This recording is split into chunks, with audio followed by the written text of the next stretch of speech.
Yes, in the small five, there's only one kind of bird species. Obviously, those nests would be from a bird. And that's your answer. Let's get a few answers from everyone that could figure out that little riddle. The nests in the windmill are from one of the small five. And it can only be one. Which one is it? Let us know. Hashtag Safari Live if you want to tweet it. This is a giraffe. I think I've mentioned that already, and I'm sure we all know that. But is this a male giraffe or a female giraffe? And we're having the exact or the perfect view to figure that out.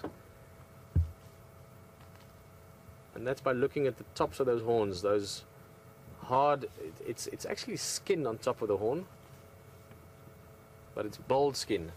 No hair growing there. And that tells us it's a male giraffe. Female giraffe, the cows, which is the way to call them, they've got little clusters of hair right to the very tip of the horn, and also their horns are not quite as thick.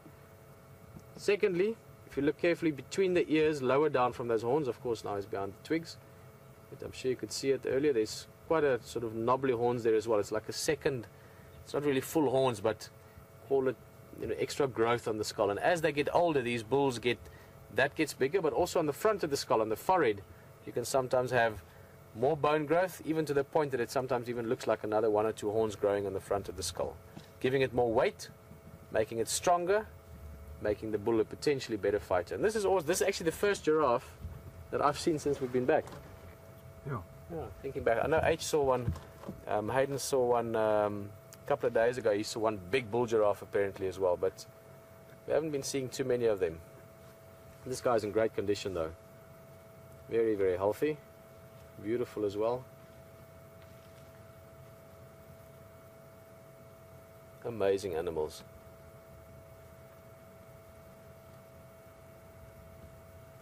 Big guy. He'd be close to 4 meters tall. That's about, what would that be? 25, 28 foot from his toe to the horn tip. Go a bit forward quickly.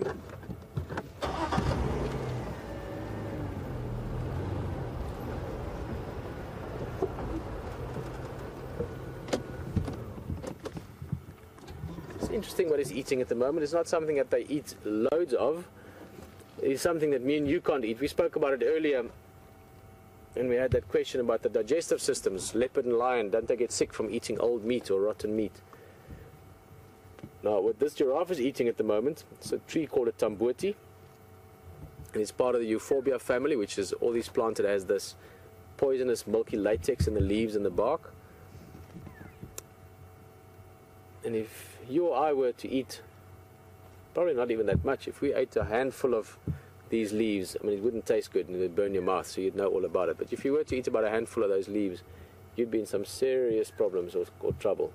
You will get severe, well, actually all kinds of severe things, but stomach ache, diarrhea, vomiting probably, massive dehydration. This is not something we'd want to eat. But then again, we're not giraffes. It is also considered sometimes that animals that do browse in these leaves, and as I said, this is not a staple diet. This is not what the giraffe eats every day, this specific type of leaf.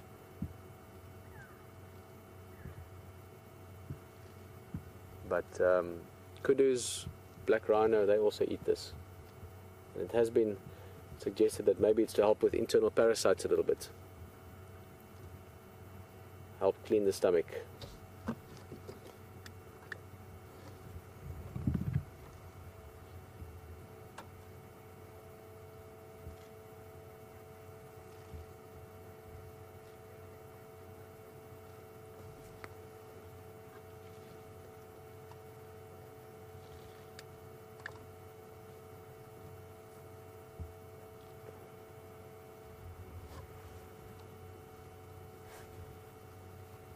Very long tongue as well.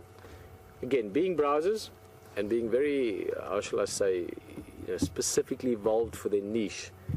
Being taller than any other animal, they can eat leaves that most animals can't get to. The only thing that could get to some of those leaves would be elephant, and only if they push the tree down. So giraffe have pretty much got their niche of the market sorted. There's not really any competition for them. But sometimes to get to those twigs and leaves, they use that long tongue, almost like a prehensile tongue, like a little trunk if you want. Being able to pull that twig closer to the mouth and then strip the leaves off. They are ruminants, so they're a bit more specific to what they eat. Elephants are hindgut fermenters, so they can eat sort of broad spectrum food, whereas these guys, they are ruminants. So giraffe has got the same digestive system as a impala or buffalo, cow for that matter.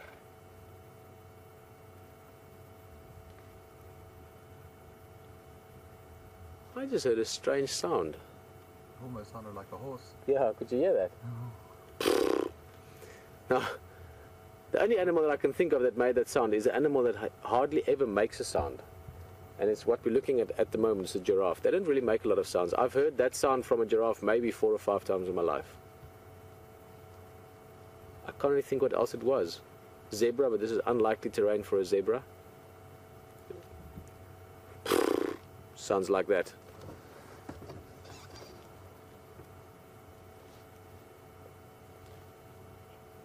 I think let's go forward a little bit, see if there is another giraffe around.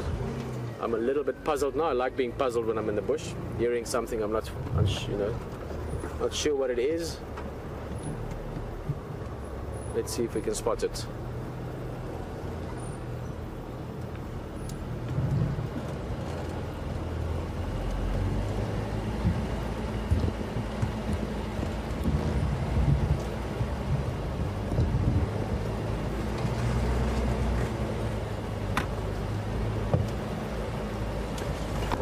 Something new to experience.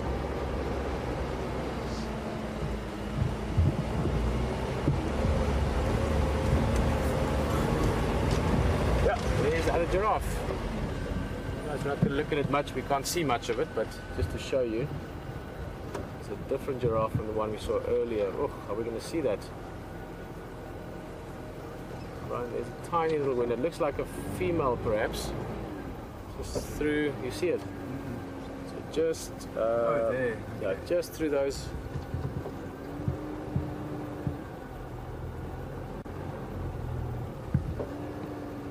There, just in the back. You can't even see the giraffe. You can just see the skin, the coat. Good camouflage as well. Maybe not quite as good as a leopard, but then again, when you're 4 meters tall. What? Let me just do my math again. I said earlier 4 meters. Sorry guys, remember that feet and inches is not really what I work in.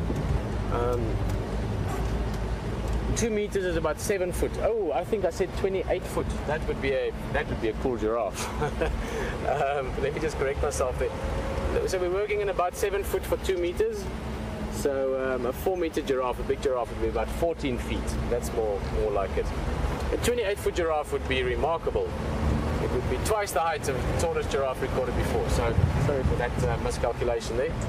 As I said, it's a bit like English sometimes, which is a second language. Yeah. The same goes for the non-metric system. I have to convert it in my head.